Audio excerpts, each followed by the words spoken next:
Hi. I think you've already seen other YouTubers talk about a certain PvZ randomizer. It's not exactly a mod, but rather a script that sets a random level order.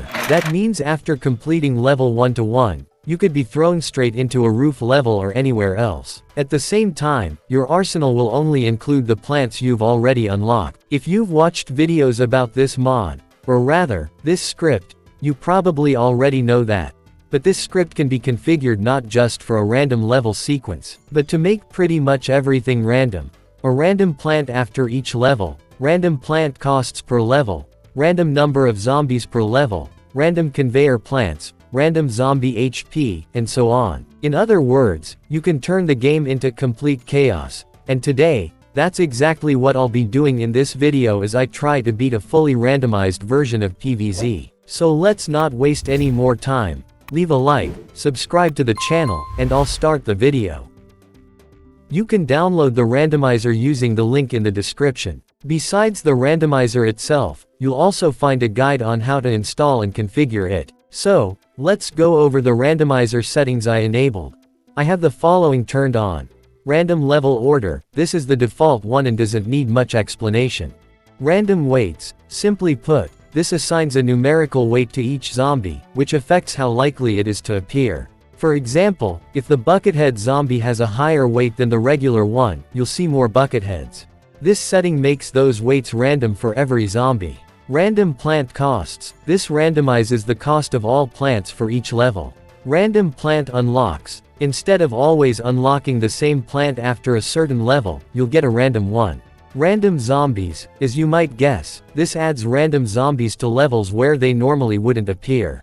Upgrade rewards, this gives upgrade rewards on levels where you wouldn't normally get them. Not the most important setting, but I thought I'd mention it. Random conveyor, I set this to balanced. It means the conveyor will give you random plants that aren't supposed to be there. Random zombie HP, this one's self-explanatory.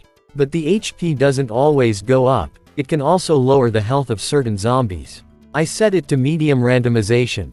That's all the settings covered. Now we can begin the playthrough. And right from the first level, things got weird. First off, the pea shooters were clearly firing faster than usual. And second, after killing the very first zombie, the final wave triggered immediately, and the level ended almost right away. I guess that was done to skip it and jump straight into the action. I got a sunflower as a reward, and I was thrown into level 5-5. Yup, just like that. Luckily, it's a conveyor level, so it shouldn't be too hard, and that turned out to be true. Also, you can already see the randomizer's effect on the conveyor. It's giving out plants that definitely shouldn't be there. After completing the level, I was given Tangle Kelp and sent to 1-6, where, for some reason, the randomizer added ladder zombies. But they weren't much of a problem, especially considering that pea shooters cost just 52 sun on this level. Next came level 1-3, where I got the cabbage pult, which is great, because now roof levels are a bit less dangerous for us. Here the randomizer decided to mess around a bit and added a football zombie and a bungee zombie. Surprisingly, defending against them was really easy. I didn't even lose a single lawnmower. I can't figure out if the randomizer is just that easy or if I'm just that skilled. Though it's definitely not the first one. The next level was 2-10. The conveyor was giving me catapults, which made no sense at all, and there were tons of football zombies, but it was still easy. I got the three-peater, which is great, because now I have at least some way to handle pool levels. Next up was 3-5, a mini game. Honestly, it was a bit tougher than usual. The conveyor was throwing out random stuff and there were a lot of zombies, but I managed to beat it. Anyway, I suggest we skip the not so interesting levels and jump to the more exciting ones. 5-1. I kind of forgot I had the cabbage pulled and started placing random junk, but I quickly realized my mistake and restarted. That didn't exactly solve my problems though, because the cabbage pult cost a lot on this level. Add to that the fact that the number of flower pots is limited, and I really shouldn't lose any, but that's exactly what started happening. By the end of the level, my defense looked like this. And thank God the game has a script that prevents zombies from spawning in rows without lawn mowers. Only because of that did I manage to pass the level. I got lucky and received a flower pot, so roof levels shouldn't be an issue anymore. 3-6. A pool level, and as you can see, some very interesting zombies showed up. I still didn't have lily pads, and my only means of water defense was the three-peater, which, of course, on this level, cost $1 million. Oh, and I also had tangle kelp. Honestly, this was not cool. The level wasn't as hard as it looked, but it was stressful. The squash zombies were especially annoying, there were a lot of them and they were very fast. But I beat the level, so I can't really complain. 5 to 8. For the first time in a while, I actually got a level 1 enjoyed. Mainly because of the cheap cost of catapults. Gargantuars appeared several times during the level, and I had no trouble taking them down. Even though I lost 2 lawn mowers, the level was fun and pretty easy. The next level was 2 to 7, and aside from the football zombie, a ton of jalapeno zombies showed up. That's a pretty dangerous zombie, but just look at the defense I managed to build on this level, all thanks to the pea-shooter costing just 54 sun. So yeah, sometimes the randomizer actually plays in our favor. After beating a couple more levels, I was suddenly thrown into a boss fight. Yep, without even getting halfway through the game.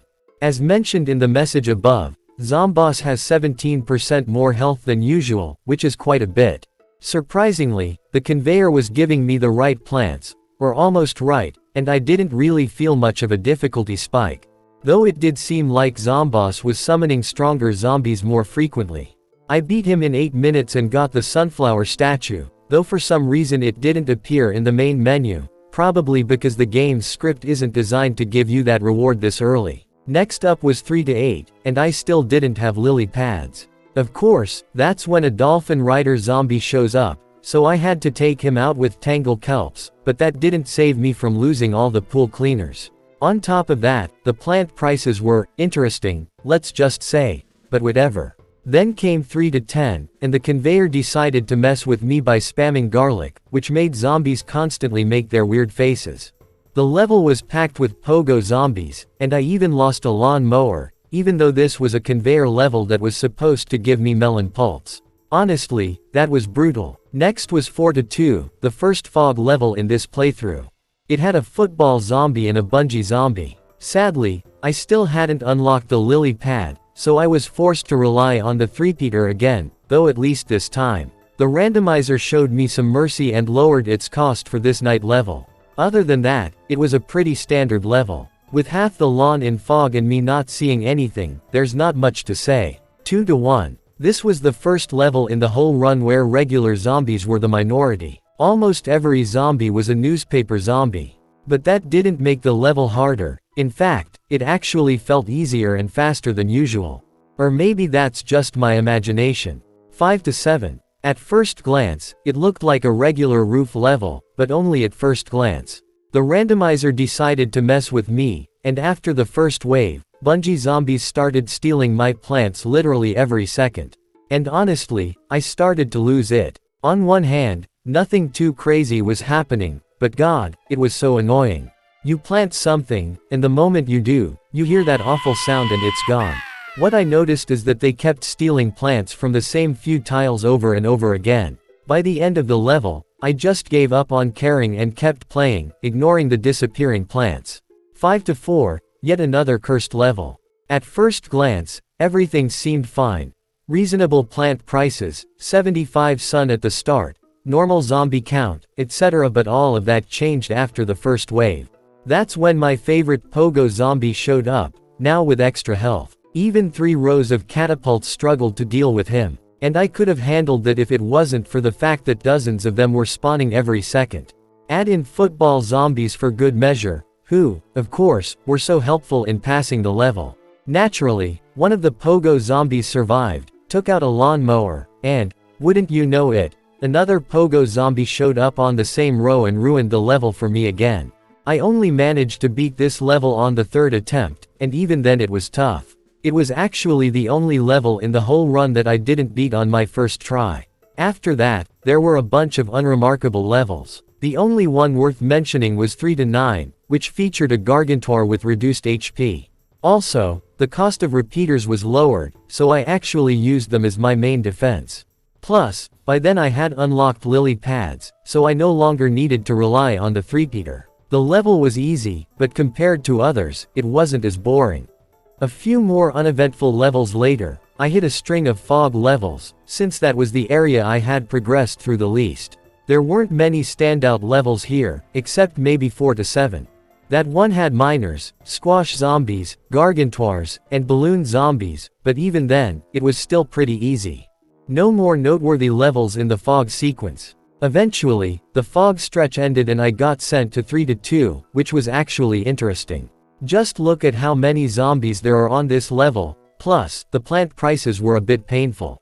Most of the enemies were newspaper zombies, but during the final wave, every kind of zombie showed up. I still defended it pretty easily, though a miner and a pea shooter did destroy a full row of plants, but Cherry Bomb made sure they regretted it. 2 to 8 was the last interesting level of the run. It featured a bunch of dangerous zombies, but the repeater only cost 100 sun. The level had just one wave, and even with the tough zombies, it was still easy, though a gargantuar did make me lose one lawnmower. After that, I had just 5 levels left, and I breezed through them. When I finished the final level, I got the long-awaited sunflower statue and unlocked all the plants. Is PvZ Randomizer harder than regular PvZ? With the settings I used, only slightly. But if you're a hardcore player, you can crank up the difficulty and randomness to make the game way tougher. Personally, I chose to play on medium difficulty. It might not be that much harder, but it's a lot more fun, since you never know which level is coming next or what plant you'll unlock. You also have no idea how far you've progressed. The only way to tell is by counting how many plants you haven't unlocked yet. Maybe in the future I'll try beating the randomizer on max difficulty, but that depends on whether you liked this video or not. If you want, you can try playing PvZ with the randomizer yourself. I'm sure you know where to download it. And with that, I'm wrapping up this video. I hope you enjoyed it. If you did, feel free to check out my other videos. Thanks for watching, good luck, and goodbye.